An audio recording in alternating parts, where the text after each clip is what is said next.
All right, everyone. Happy New Year, first of all. It's great to have you back. So we'll, I think, looking ahead to another year of, at least another half year, I think, of regular online meetings and maybe a few more after that. So that's the good part. So let's enjoy that. We will continue with bi-weekly meetings for the time being. As you will have seen, we had a little survey about the preferred day of the week. We didn't have every day of the week as an option, but almost half of them. So there was certainly opportunity to choose.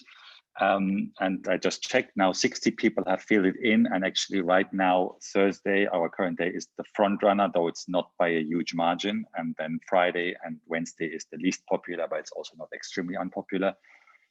So we will, in the steering committee, we will have a look at that data very closely and then take a wise decision, which might be, let's just keep going with Thursday for the time being and maybe change to Friday a little later in the year or something like that. So it would be some sophisticated solution of that kind.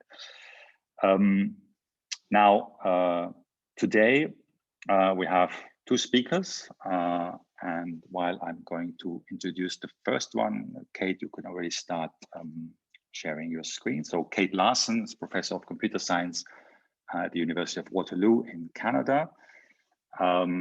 Many of you will know her work. So she's working in multi-agent systems in AI, very often using various ideas from game theory and social choice. For example, so many of you, I think, will know her work from her PhD about collision structure generation. Some papers that I have read quite a while ago was this things about game theory and argumentation, and there are quite a few other things since then. Today, she will talk about cooperative games and about notions of fairness in cooperative games, which we usually model using axioms. And this is about comparing those formal axioms to people's actual intuitions about what fairness really means. And I think we are ready to go when you are, Kate. The floor is yours. Okay, thank you. So I think my slides might be progressing without me. Well, thank you very much for this invitation. I'm going to be talking about some work that I did with a former student of mine, Greg Dion, who's now currently at UBC. And what we were interested in is understanding how one can incorporate sort of social values into algorithms, particularly in scenarios where we are using algorithms to make decisions on behalf of humans or, which will impact sort of the outcome for humans. And if you think about the problem, there's really two different approaches that you can take. On one extreme, you can take an axiomatic approach. So you fix your set of axioms up front, your set of desirable properties, and then using that structure, you hopefully show that there's some outcome that satisfies them. So this is really elegant. It's conceptually simple. You have provable guarantees, which are all great. But it can be hard to capture sort of appropriate social norms. In particular, this raises a question as to where do these properties or axioms come from in the first place? The other extreme would be to take a purely empirical approach. So forget about sort of desirable properties or axioms, elicits the stakeholders' opinions, learn some underlying model from that data, and then go from there. So on one side, this is driven by data, which has sort of should be quite appealing. But on the other side, it loses sort of guarantees and properties. And so we have sort of this tension between these two different approaches. And so what we were interested in understanding is what might a hybrid approach, some approach which leverages sort of the structure and the guarantees that axioms provide us, how can that be combined with sort of a more empirical approach at the same time? Now, I'm going to start with a little bit of a motivation, why we began asking this question to put into so that you understand the context that we're coming from. So over the last few years, I've been working with colleagues in human-computer interaction, where we've been designing platforms that support collaborative work in a variety of different contexts. So here's an example of an interface that we designed for one system where we were supporting deliberation among medical technicians for a particular application domain. Now, there's lots of challenges when it comes to supporting collaborative work, but one which I found particularly interesting is how do you identify or reward kind of the participants of the group for the effort or the contributions that they've made, particularly in the situation where sort of the outcome of the collaborative process, it's hard to identify kind of what individual contributions were made.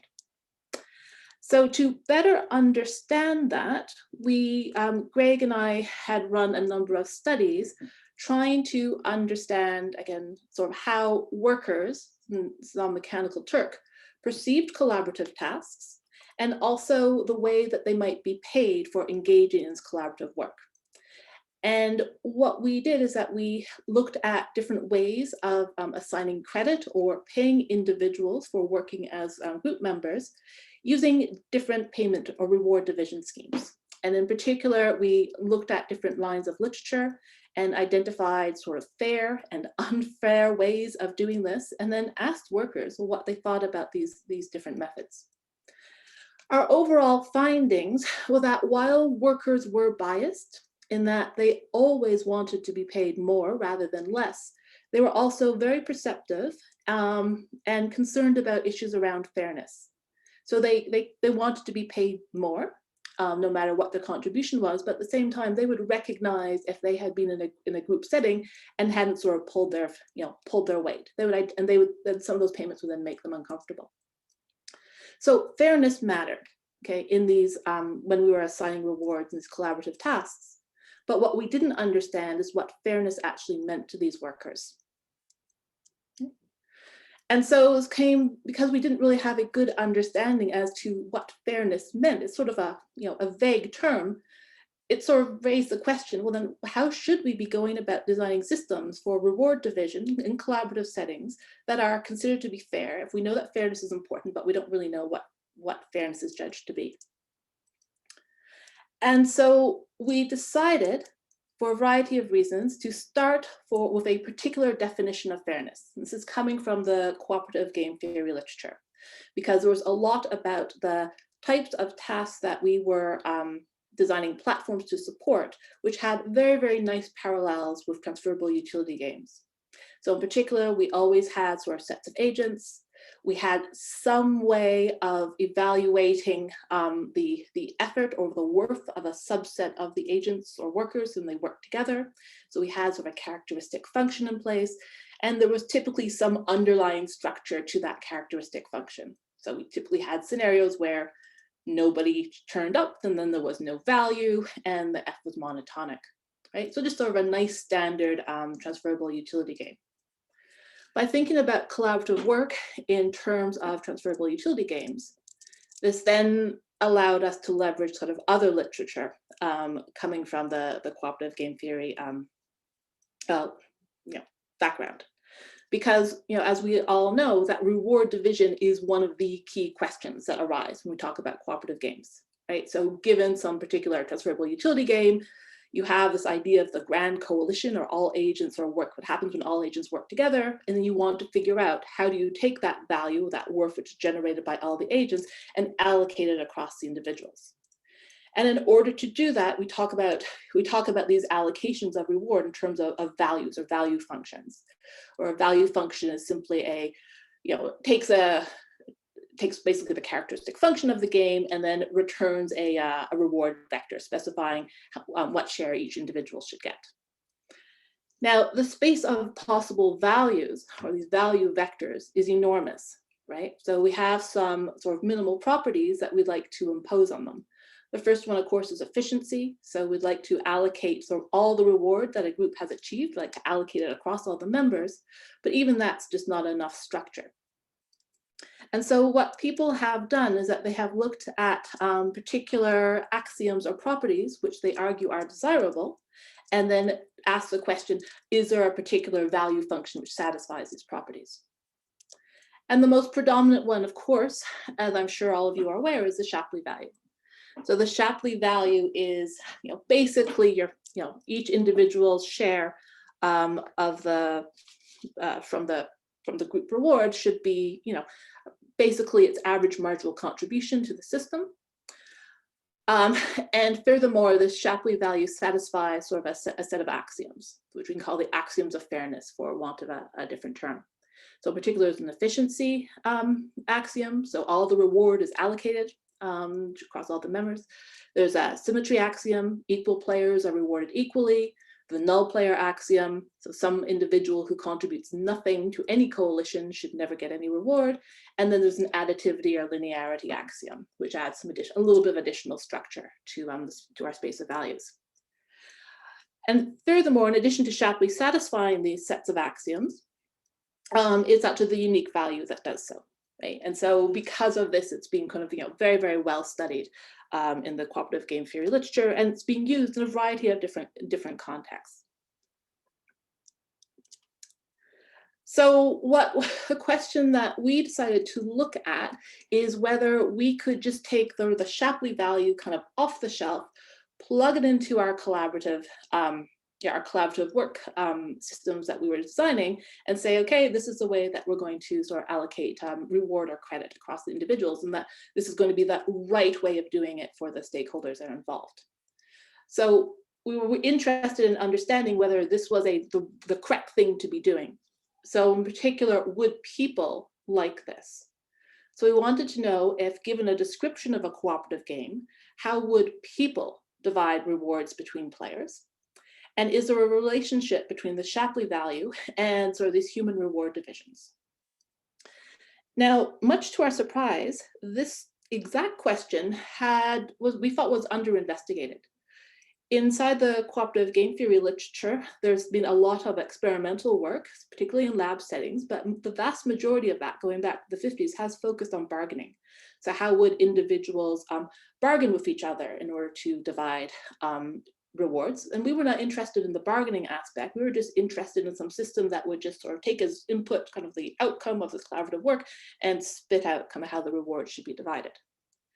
The one paper which was relevant had been done by Jeffrey DeClippel in 2013, where he had run lab experiments trying to understand how people's reward divisions in the Shapley value were related to each other.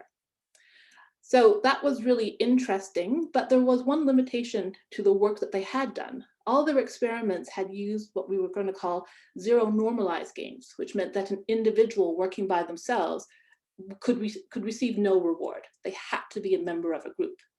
And that limitation was not a good fit for the sorts of systems that we were designing, where there was a part where an individual could accomplish some of the tasks.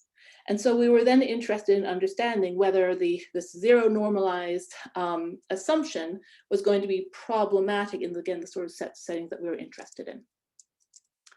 So to that end, we decided to run a set of experiments in order to better address these two questions. So how do people divide rewards between players, and what's the relationship between human reward divisions and the Shapley value, particularly in the context where an individual can sort of get reward just by themselves.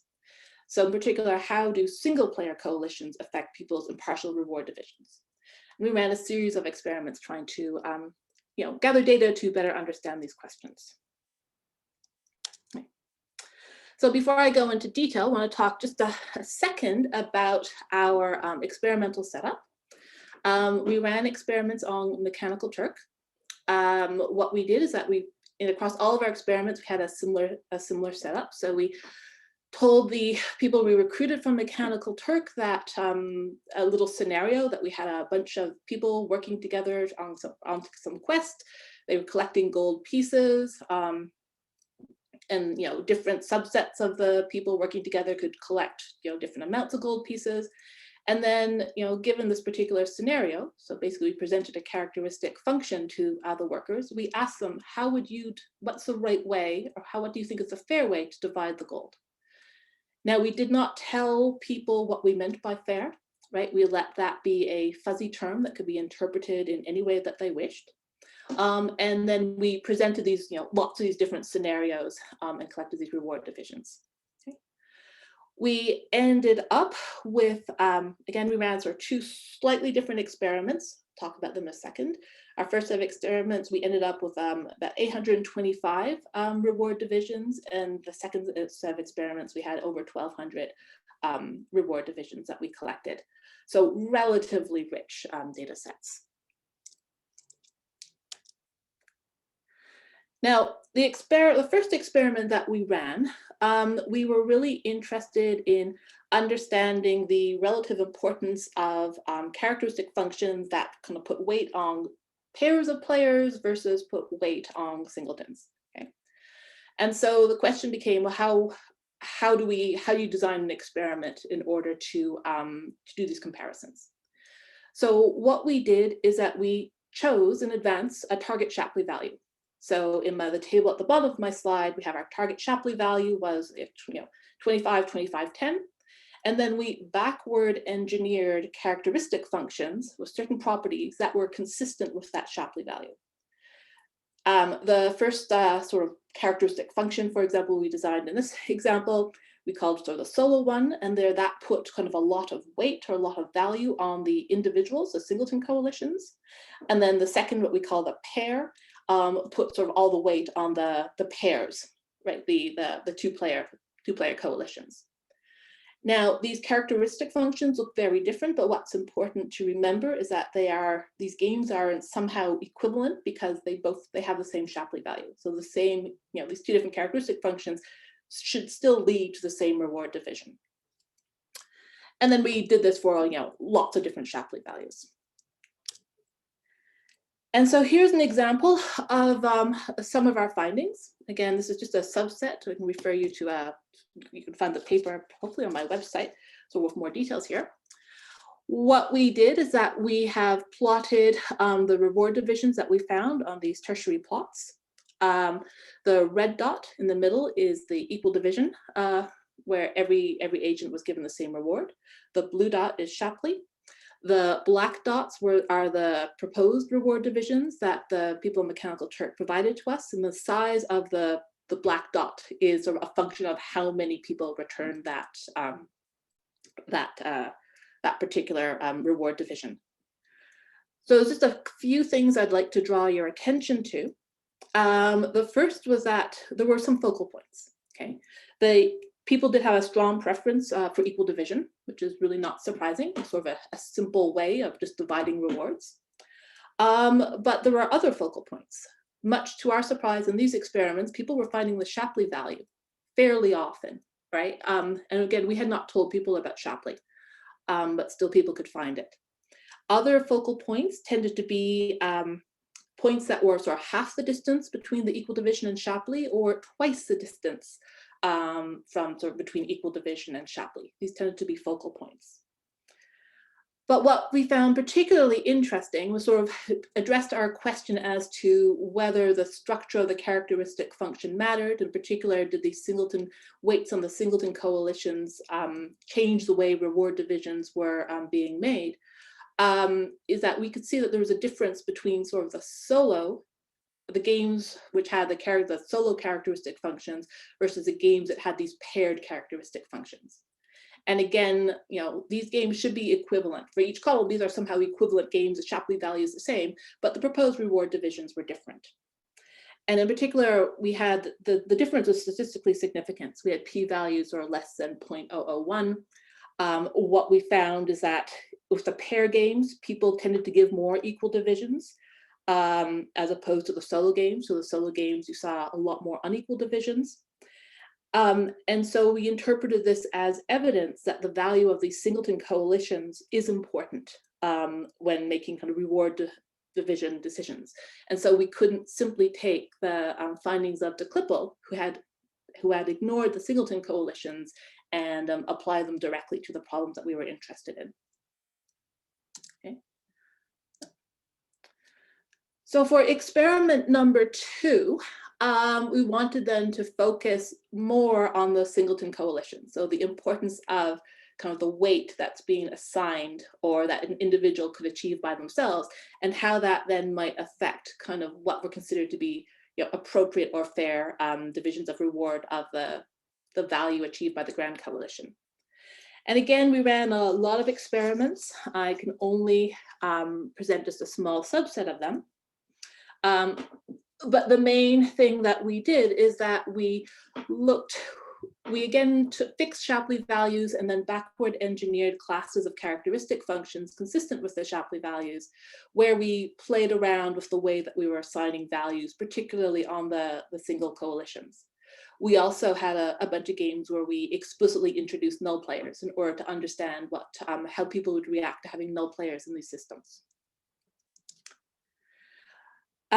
So in particular, here's an example of what we did. Again, we did this a lot of times, lots of different games. Again, we fixed our Shapley value.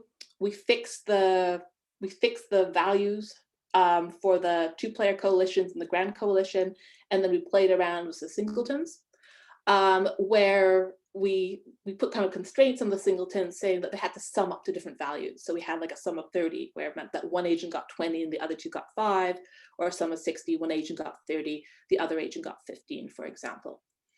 And again, these are all in some sense equivalent games. They'll have the same Shapley value. But again, what was really interesting is that when we presented them to people and asked them about reward divisions, we got very, very different reward divisions, depending on, sort of what the sum of the singleton coalitions, right? In particular, for our sort of 25-5 combination, so the sum 30 games, we found that player 1 tended to be given sort of relatively high reward compared to the other agents, whereas the 30-15 weighting, we saw a lot more kind of equal division. And this was consistent across our other games too.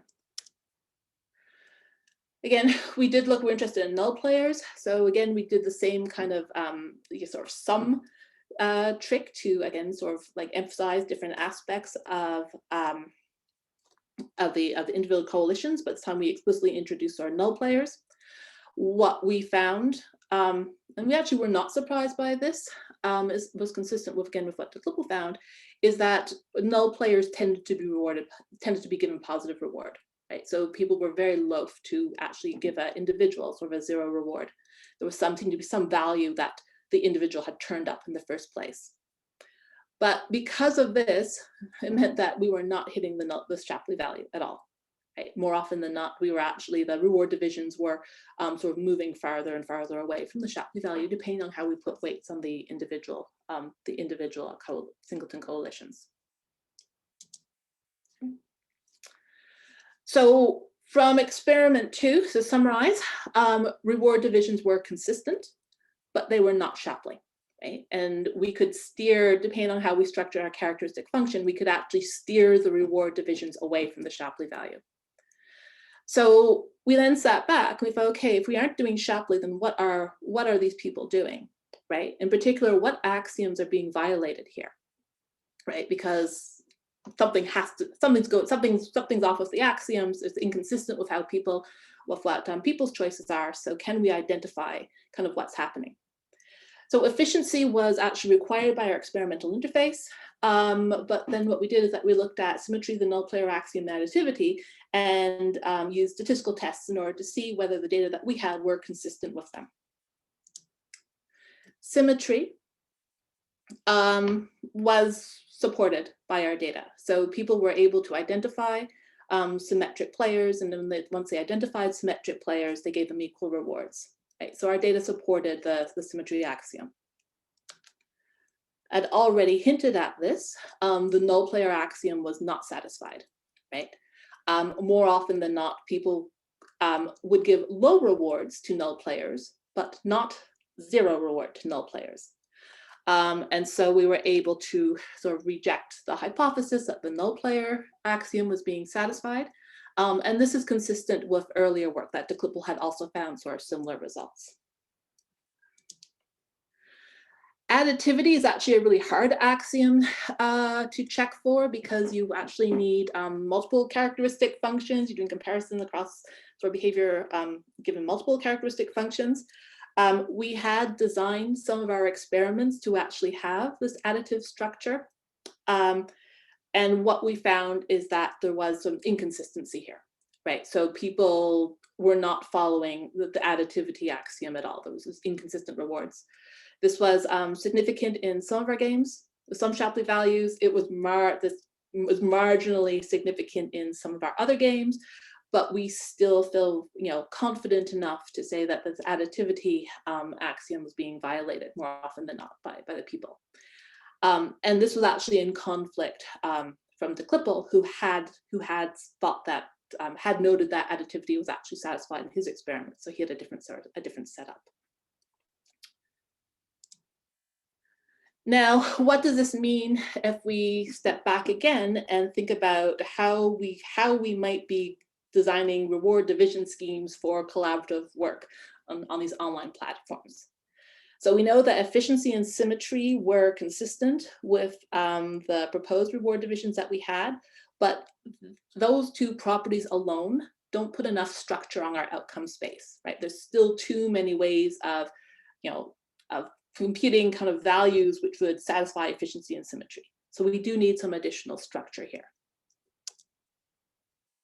But so this sort of made us think, well, there's other axioms. And I'm sure most of you are aware of alternative axiomatizations of the Shapley value. The most predominant one is by Young, who showed that you could replace the null player and additivity axiom by Shapley and replace it with a strong monotonicity axiom. Okay. Now, we didn't even bother checking, but we knew that our data was clearly going to violate the strong monotonicity axiom, because if it didn't, then we would have the Shapley value, and we didn't have the Shapley value. But there are relaxations of strong monotonicity. An interesting one, for example, is this idea of local monotonicity or desirability, depending on what paper you're reading, which simply says that if some player I never has a smaller marginal contribution than some player J, then player I should never receive a smaller share of the reward. Okay. There's also other relaxations, coalitional monotonicity and a variety of others. But it's going to focus on local monotonicity right now. So we went back and looked at our data, and we asked, well, what about these reward divisions? Are they satisfying this like local monotonicity property? And yes, absolutely. In our first set of experiments, 89% of the reward divisions satisfied this property, 95% in our second set of experiments satisfied them. So this now gave us, so now we have this idea that, okay, maybe we can't do Shapley, but if we impose local monotonicity, then that kind of opens up our design space, at the same time providing some structure, which might be able to guide us to sort of, interesting ways of doing reward division. Now, I just want to conclude. Hope I'm doing okay with time. So what we found here was really a study of a proof of concept. We're sort of interested in collaborative work, which was the reason why we looked at the Shapley value. And what we found in our experiments with our data is that people's reward divisions in the Shapley value were inconsistent when it came to, sort of like fair reward division, and that we could identify which axioms were causing the problems. But we also had consistency for weaker axioms. But we were interested, so we just looked at the cooperative games and the Shapley value because of our, our original motivation. Right? We're interested in collaborative work. But we argued that maybe this hybrid axiomatic, data-driven or empirical approach might be useful in other contexts. If you look at the voting and the fair division literature, they have the rich, they're very rich axiomatically. Right? Might it be possible to apply sort of data-driven approaches to identify kind of what are the interesting axioms and where we might have a little bit more flexibility sort of in doing some of our design. Now, in order to do this, you need two things. You need the data and you need the ability to test axioms. And both are challenging, I think open up a number of interesting research questions. So for the data, you need a source of people's opinions. So we did controlled experiments, right? The advantage of controlled experiments is that it allowed us to go in and test particular axioms. But the downfall of controlled experiments is that you can argue that they're a little bit contrived. Okay? I think more interestingly would be in the wild experiments where we use axiomatically fair algorithms. This might give more representative reactions in realistic scenarios, but that's hard to do. You then have to figure out kind of how to interpret the data that you're collecting, or even how to collect data in the first place.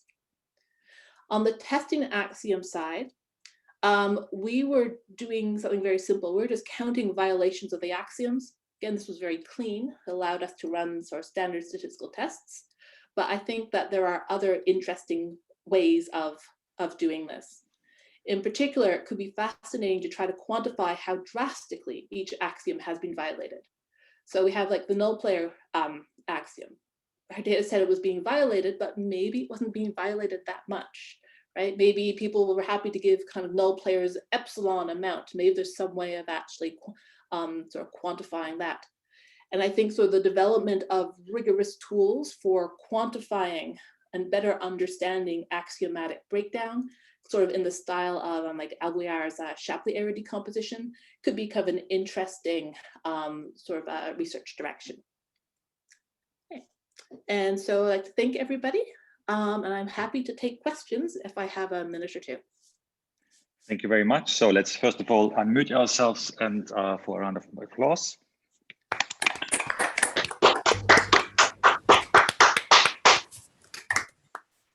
Then we have quite a few questions. So if there are more questions, you can type them already into the chat. If you're not talking, please mute yourself. So in particular, the person who is talking in the background, or who I think I hear myself through the echo.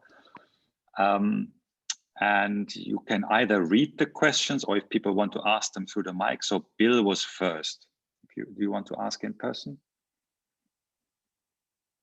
Yeah, you have to then unmute yourself. Sure. Yes. So my question is, it seems to me people's attitude towards how to divide things might depend on whether they assumed that the grand coalition was certain to form. Therefore, perhaps the values of smaller coalitions don't matter very much, or was uncertain as to whether it would form. Yeah, so that's a really good question, and we didn't test that. So we explicitly told people that the grand coalition was able to form, right?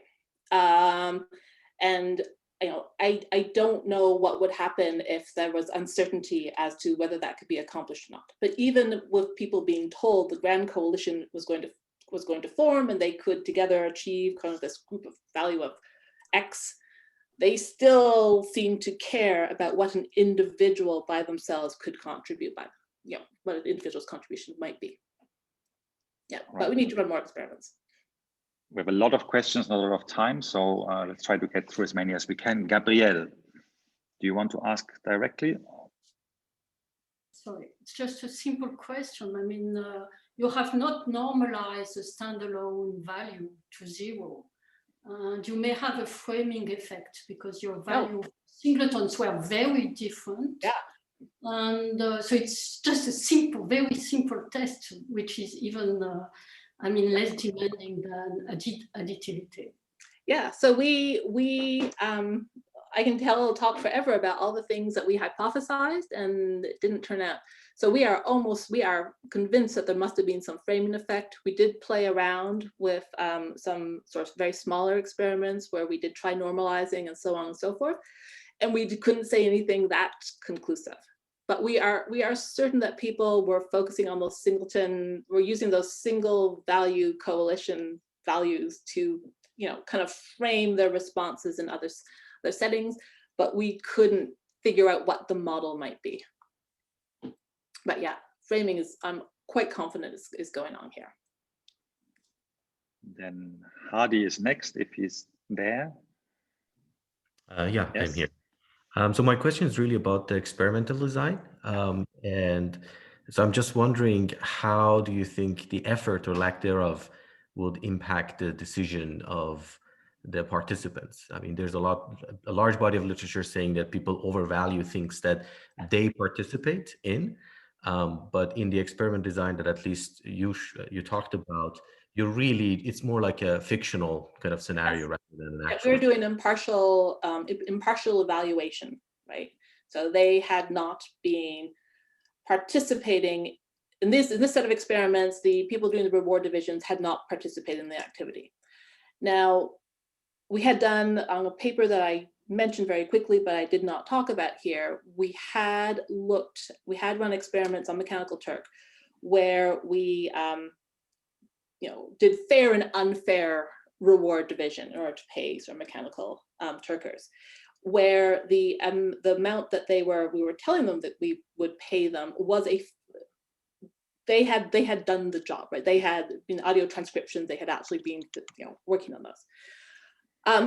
And what we did there is that we had, back up, is that we had the workers themselves sort of comment on the fairness versus unfairness of our proposals. And then we also ran the same data, the same scenarios with sort of third party. So we had other people from outside who had just looked as an impartial third party and said, yeah, that was fair, that was unfair. And there was remarkable, much to our surprise, there was consistency. Right, so the workers thought that this is a fair reward division scheme, and then the impartial third party would all say, yeah, that's fair, or this is unfair and this is unfair. So we actually did have consistency there, though of course the bias as to preferring more payment versus less payment didn't exist. Now the problem with effort though is really hard to measure. Right, so how do you do that? So let's go next with William, who has his hand raised. You have to unmute yourself. Lower left-hand corner. Yeah. Okay, can you hear me? Yeah, it's just a references. I mean, you don't show the bibliography, but there has been a lot of work recently on relaxing some of the axioms of Shapley. Yeah. And in particular, there are some axiomatic characterization of convex combination of the Shapley value and the equal-division value. Yeah. So it's a recent paper in particular by Yokote, Kongo, and Funaki in social trust and welfare, but there are some other works that have explored. No, so we looked at a lot of the different relaxations, and one of the things we had really hoped, one of our dreams, once we had all our data, is that we'd hope to take this procedural value kind of representation or characterization of like a large class of potential relaxations of Shapley and kind of fit those procedural value models. And our data we just couldn't, right? No matter what our dream had been to figure out what the proper relaxation of Shapley would be, and we just couldn't find that model in our data. So I'm afraid we're not going to manage to take absolutely everyone. Maybe Reshef really wants to. Okay, so yes, go ahead.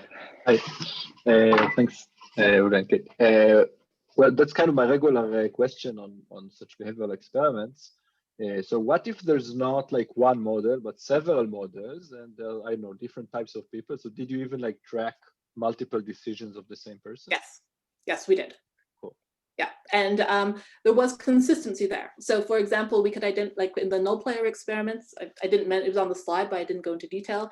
We could identify a subgroup of people in Mechanical Turk who would give null players 0. They weren't the majority, right? But they were consistent. They consistently would be able to identify null players and across all the divisions that they had done, and they give them 0. So there was consistency. So workers were consistent in what they were doing. Cool. It just wasn't necessarily consistent with what we would think they might do. If that makes sense. Thanks. Okay, then from Rob, he doesn't have a mic, so I'm reading out his question. Did you test subjects perhaps approximate the nucleolus or the Gatley point better than the Shapley outcome? So we looked very quickly at the nucleolus. We also looked very much at the core, because one of our hypotheses that maybe people were not looking for reward divisions that were fair, they were looking for reward divisions that maybe were somehow stable. And we just couldn't say anything conclusive there. All right, so Nisa, final question, very quick. Yes, great talk, Kate. So I was just wondering, like, did you think about some ways of showing these different collision values to people in ways that would make them easier to internalize? Sorry, more of a UI question, but. Yeah. So yes, we thought about that. We think that the way that we were representing the characteristic function, that did limit the experiment. So, free agents is all that we could do reasonably. But we haven't done any work like thinking about alternative representations of the characteristic function. So I think that would be interesting. That would allow us both to scale up the size of the games that we could consider, and then ask questions about how representation matters. But we haven't done that yet. It's an open question. Thanks. Right. So thank you very much once more. It was really great. We are moving on to the break. So for those of you who don't know this yet, in a moment, you're going to get invited to a breakout room, and you are welcome to accept that invitation or not. If you want to really have a break by yourself, that's also fine. So you're going to get randomly allocated to a breakout room with probably a handful of people. You can have a chat for 10 minutes, tell them about how the COVID is going back home, and then we see you all back here again for the second talk in about 10 minutes time. So see you then. Okay. All right, I think everybody's back. Looking forward to the second talk for the day. Our speaker is Ernesto Savaglio. He's a professor of economics at the University of Pescara in Italy. He's been working on a number of different topics in decision theory and social choice theory, particularly poverty and ways of measuring inequality. And today we're going to hear about rational choice from lists of sets. So Ernesto, please go ahead. Okay, thank you. Thank you very much, Ulle. Thanks to everybody for being here. I'm very glad to share my research with Gleb Koshevoi from Russian Academy of Science of Moscow. And what we do here essentially is to propose to introduce a new class of choice functions, where a choice function here represents the behavior of a decision maker. And also we introduce a new rationality axiom. And we do it on not in the standard framework, where for the standard framework, I mean the case in which there is a choice from a set of alternatives, but here the choice is from lists of sets of alternatives. Let me give you some motivation from everyday life. There is just an incomplete list of situations in which you don't choose from a formless set of alternatives, but you normally choose from a set that is split in several subsets. Just let me illustrate one of this example. When you go to the restaurant, you have a menu that is a list. In Italian, is also called la lista, the menu. And what you choose is from some subset of this set. This is the menu. You have the appetizer, you have the first dish, second dish, dessert. And you choose something from the first subset, the last subset, and so on and so forth. So it's quite different from the standard way to choose in the model that we know. Actually, our motivation is more theoretical, in the sense that we want to study the rationality of a decision maker who choose from an environment like this. And what we do is to propose this new rationality axiom that we call no regret, that just suggests that a decision maker must ignore alternatives that are somehow disregarded in previous choice procedure. What we show here by comparison with the standard model is that this axiom is somehow related to some fundamental, let's say, fundamental or very important rationality properties that we already know from the literature on theory of choice. But let me go to the details of the paper that is quite standard. We have a finite set of alternatives, and the set of all possible subset of the set. We have a choice function. Sorry, we call it choice function. Actually, it is a choice correspondence that just selects some element from a given set. What is a list in our context? A list is a direct partition of a set A, a finite collection of disjoint set. And what is important, I don't know if you see the hand that is the arrow of my mouse. What is important here is to remind that the union of all the elements in this list is the support of this list. Okay, so what is a choice function on list? This is simply a map from one of the many possible lists that you can construct from a set A, and a map from a list into a subset of its support. Okay, and you see the definition here. So, as I said, we want to analyze when a choice function like this could be considered rational, or the same. The choice function represents the behavior of a decision maker. So when a decision maker that chooses in this way could be considered rational. And what we look for is essentially a sort of principle of consistency. I think that here everybody knows the warp axiom, something similar. What could be something similar, or what we consider something that is suitable, interesting, robust? We'll see how and why in this setting.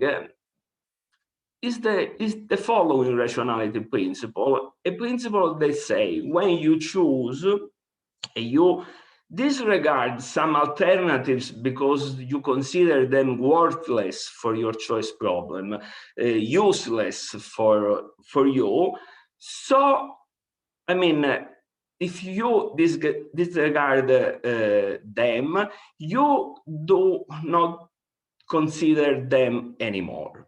Okay, this principle can be formalized in the following way. We say that a choice function on lists satisfies this no regret, we call it, as I said, no regret principle, if for any list from a set A, and each other list B that comes from where?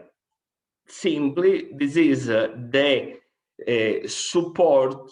I mean, the support of this new list is a subset of the support of the first list minus what you have already chosen from this list. Well, you are rational if when you choose from a new list in which you have as a first element your first choice from the original list, and as another element, the element of this list B, okay, you continue to choose something from the first choice that you did, okay? Well, what we do here, we want to show by comparison that our model, our proposal, essentially, is quite general to encompass or to extend some previous model and results that we know from the literature. In order to do that, I review here what I mean with this principal model in the literature. You have a choice function. The standard one, again, is a choice correspondence. I say choice function. And a list of some well-known properties. You have heritage, outcast, path, independence. I don't know, but I think that I don't need to explain what are these. Are very well-known properties. Heritage is also called Chernoff axiom or Sen alpha. Outcast is also well known as Sen beta or Sen gamma, I forgot, but it's also known as Eiserman axiom in honor of Mark Eiserman. That was one of the first who used this property in his papers. And this last property was introduced by Sidney Affliat in 1967, and then popularized by Charles Plot in his famous paper in Econometrica 73. Okay, what do we get by this comparison with the standard model? This is a list. I don't have time. I want to be shorter. So I'm going to present only one theorem here, but just to show something, to be a bit, I'm sorry, a bit elusive. What we do is for sure a generalization of the Rubinstein and Salant model.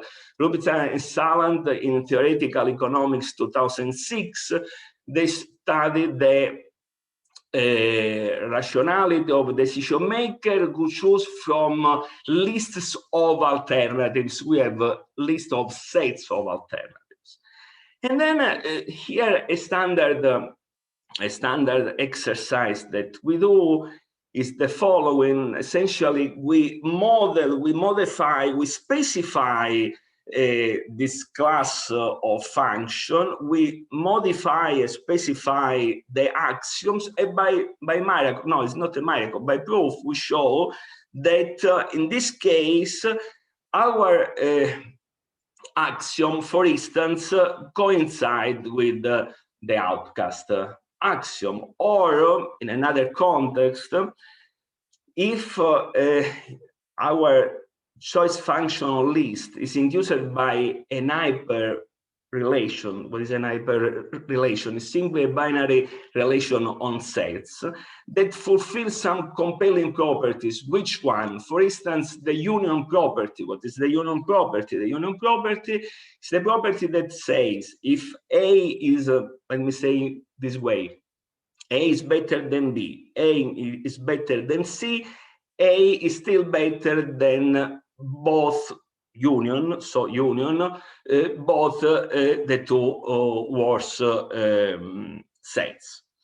Okay, let me stop to be elusive and let me go to some theorem, to one theorem. So what we do, sequential choice function. Here we try to connect two different, apparently different literature. One on many matching, so Roth, Solmetz, Echenique, and many others, with a more recent literature on sequential choice procedures. I have in mind the papers of Manzini and Mariotti. And we want to show that our approach, our class of choice functions is very flexible to somehow accommodate and to be adapted to both cases. Let me give you an example of what we have in mind. For instance, there exists a firm that offers contracts to workers who are divided. So you have a list, you have this partition, they are divided into sets according to the different vacancies, and the firm chooses sequentially from sets of applicants who best fit the position it is offering. How to formalize a situation like this? Well, Suppose to have the standard choice function. You have any possible set of alternatives and just construct a k partition of this set. Okay? What? I don't know. What is here a sequential choice procedure? It's simply this. You take the first element in the list and you choose. Then you take this choice and you add, you take the union of the second element in the list and you choose until the end of the list. At the end you get this CK, this functional form here. We call this this alpha F of calligraphic A, so this list, CK, so our choice function on list coincide with this sequence, with this sequential choice procedure, and we call trivially this choice function sequential choice function. The same functional form can be this one. You have, of course, the same thing in both cases. How to specialize your regret axiom? The regret axiom here is the following. Take F, again, a choice function, take a direct partition, or the same before, and then you say that a set B is a subset of the support of this list minus what you have chosen at the end of this long sequence of choices. Well, what you have to do in order to be considered as rational is to still choose from the first element in this list. Namely, you disregard what you have considered as useless before. So what we get in such a case in which we have specialized the functional form of our choice function on list, and we have specialized our axiom, we obtain, what we get is that the choice function here, the choice function on list, satisfies no regret axiom in this new formula, okay, if and only if the F here, the standard choice functions, satisfies the path independence property. And this is one of the results that we get in this paper. Let me conclude just by giving some comments to this theorem. Theorem 1 shows that the rationality of a decision maker who sequentially, a la Manzini-Mariotti, choose from sets of alternatives in a list, disregarding something that she considered as useless, worthless, coincide with what Vermeulen called pseudo-rationality, namely the rationality of a decision maker that is not influenced by the order of her procedure of choice. Something for this audience, if the decision maker has this kind of rationality, he or she is immune to manipulation of the order of the set in the partition.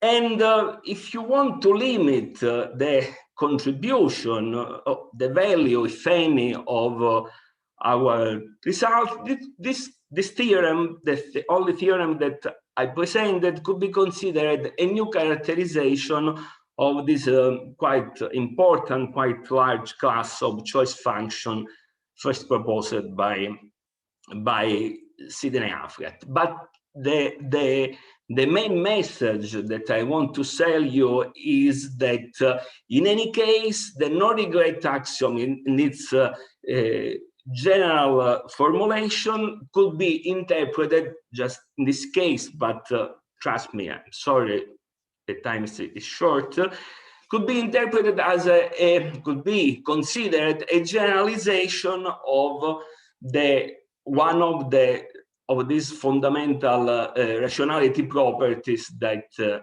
I mentioned before. Okay, I stop here.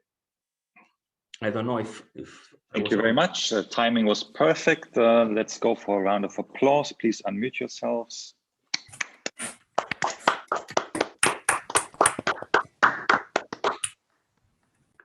And we do have time for a few questions. So if you haven't had time yet to type it into the chat, please do so now while I'm inviting Peter to ask his question. I'm puzzled whether there are any constraints on the choice function related to the list structure you have. If you think about the menu example, there it's reasonable that if you are offered a menu and you have to make a choice, that you choose from any category, provided that within this category there is something being offered. But I didn't see in your formalization anything looking like an axiom expressing such a requirement. So how is this situation with respect to respecting the list structure? I'm reading your question because the audio is not very good, so I don't think that I understand your question. Given the list of structures not to require that your choice function include a member of each part of the partition, no. I mean, we don't. I mean, it depends on the functional form that you are using. Essentially, in the general formulation of the choice on lists, we don't require any specific way to choose from a partition. It's only when we want to check if there is any connection, any relationship with this well-known rationality property that we specify the form of our choice function, and then sometimes you can choose from the first and from the last element. For instance, if you want to compare our approach with this literature on bounded rationality with limited attention, you see that you have a functional form that just select the first element in a list or the first two elements in a list, and I mean, what we get is that in this case, the choice function or list of sets alternatives that we propose must satisfy the heritage property. I don't know if I answered to your question. No, I get from it that the sort of requirements I was expecting are not present in your formalization. But on the other hand, I don't see in that case what the list partition structure is good for. But please go on and let's. I think his question was maybe for the menu thing. If you have a starter and a main course, it makes sense that you choose at least or maybe exactly one starter at least or exactly one main course. So that's not the kind of thing you have in mind. It's more of a temporal order at which you can add food to the table. No. It's the example highlighted in the beginning. So. Yeah. Okay, are there other questions? I had a quick clarification question about the, so I think you, when you defined the model, you said that the sets you have in each of the, the different sets, they're all mutually disjoint, so they don't share any elements. No. But then the no regret axiom says you never would want to choose something that you declined to choose earlier. And that I didn't understand, because doesn't that mean, will you only be in the situation to maybe want to choose something now that you didn't choose earlier if there is a repetition possible in the items presented to you? No, there is no repetition. Sorry, let me share again the screen and let me go to the axiom here.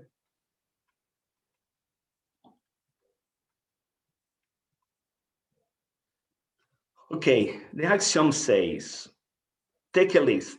A list is a finite partition of a set.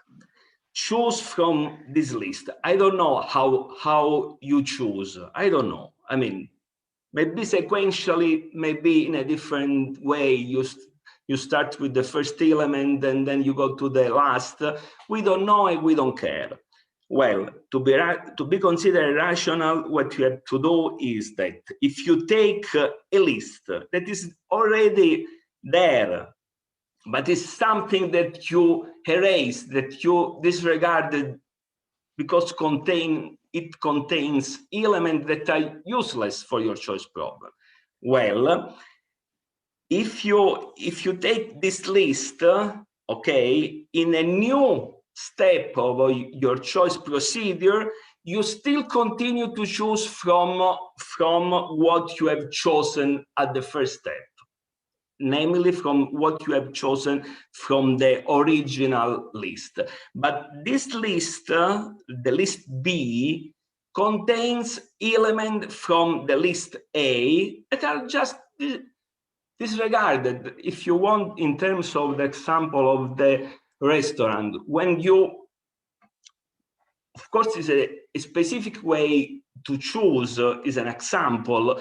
If you go to a restaurant, you pass throughout all menu, you are to the drink, okay, you don't go back to the appetizer when you have to choose the drink, okay? This is I mean, a trivial way to interpret this, a trivial and somehow false way to interpret this axiom. It doesn't say anything about the way you choose. This is a general formula. Then, I mean, if you specify the way you choose, maybe you get something that is related with the heritage axiom, maybe you get something that is related to outcast, maybe you don't get nothing, I don't know. But our goal is to show that this is quite general. I mean, it's general because you need to specify the form of the choice on list of set alternatives, and you have to specify your rationality axiom in order to get the same model that you have with the class, for instance, with the class of choice functions satisfying path independence. All right, thank you. I think I understand a bit better now. So if there is a final quick question that also permits a quick answer, then we are happy to take it. I'll count down in my mind from 10 to 0. See if that happens. You can just unmute yourself if you want to ask. I think that's faster than typing it into the chat. I'm about halfway now in my counting. And if not, then I thank you all very much for gracing this meeting with your presence. It has been great to see you. We're going to have another one of these 2 weeks from today.